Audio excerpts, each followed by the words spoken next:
G'day everyone, it's Omidex here and welcome back to another video on this channel. Today I want to talk about the different setup of a formation that I've been using and enjoying a lot recently. I just wanted to try something different in the game and this ticked all my boxes. But before I get to that, I'm literally so close to reaching 1000 subscribers. If you're watching my videos frequently, might as well subscribe, right? Cause it helps out the channel massively and it's totally free.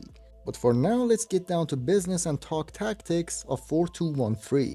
We start things off with pressure on heavy touch because when you're using a 4-3-3 variation, you wanna be in your opponent's face, you wanna be pressing. 40 defensive width and 70 depth. We're back with 71 depth, boys.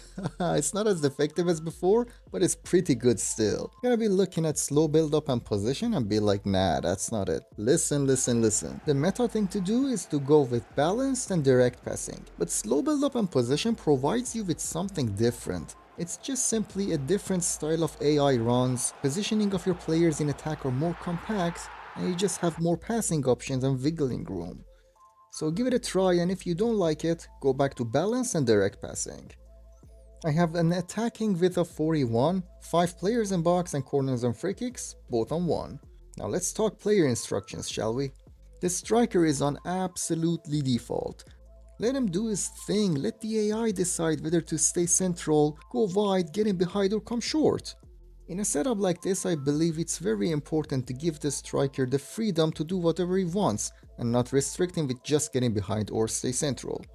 Now on the contrary, our wingers, we're gonna give every instructions we can. Come back on defense, cut inside, get into the box for crosses, and come short. Yep, you heard that right, come short. It's just amazing the amount of passing options these two players are gonna provide for you. And if you don't want them to, keep them on balance or get in behind. I just like them on come short on this setup. Our cam is on stay forward, get into box for crosses and free roam. I think this year it's crucial to have your cam on free roam because what it does is it makes sure your cam is not always marked by the CDM. He just drags a little bit wider and makes himself available for a pass. Now down to the CDMs, we have two CDMs that one is more defending and one is more attacking. And like all my formations, we make the more defensive one stay back while attacking and cover center, and the more attacking one on balanced cover center. You could have them both on stay back or you could have both of them on balance. When they are CDMs, it doesn't really make that big of a difference. Now, the more defensive fullback, in this case my right back, needs to be on stay back while attacking and overlap, while the more attacking fullback is on balanced and overlap. If you can manage it, it's better to have the advanced fullback on the other side of the advanced CDM, because when you go forward it just plays better like this and it provides a better symmetry in attack. So you should just keep that in mind. And the goalkeeper, as always, is on comms for crosses and default. Now let's get to some gameplay, shall we? With this formation, just like 4-2-3-1 and 4-3-3-4, you're talking about a 4-attacker formation, and similar to other formations like it, you only have 4 players present in your attacks. Yes, you can use the fullbacks and the advanced CM, but fundamentally you have 4 attackers in pretty predictable positions. So you need to be comfortable on the ball and rely on dribbling more with your players. And when you start dribbling with your players, especially your wingers, that's when your team starts an amazing pattern of unpredictable runs, and if you're precise with your passing, you should find it a piece of cake to unlock your opponent's defense. What I love about the 4-2-1-3 is how versatile it is and how compatible it is with every playstyle. Obviously, sometimes I like to go with a slower pace, dictate the tempo of the game, and just annoy my opponent to a point that I can break their defense. But this formation is actually very good on counterattacks as well.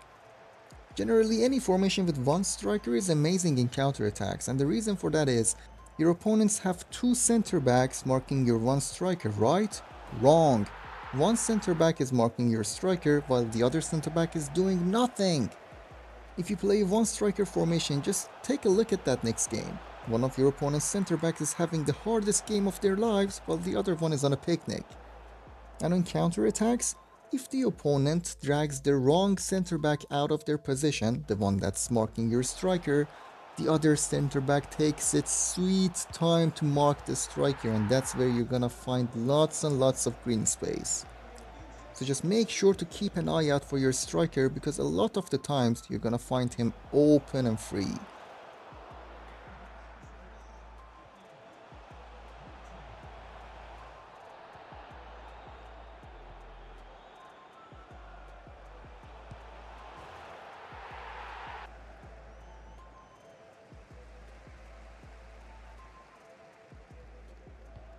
That's it for today's video. If you enjoyed it, please leave a like. It would support the channel massively.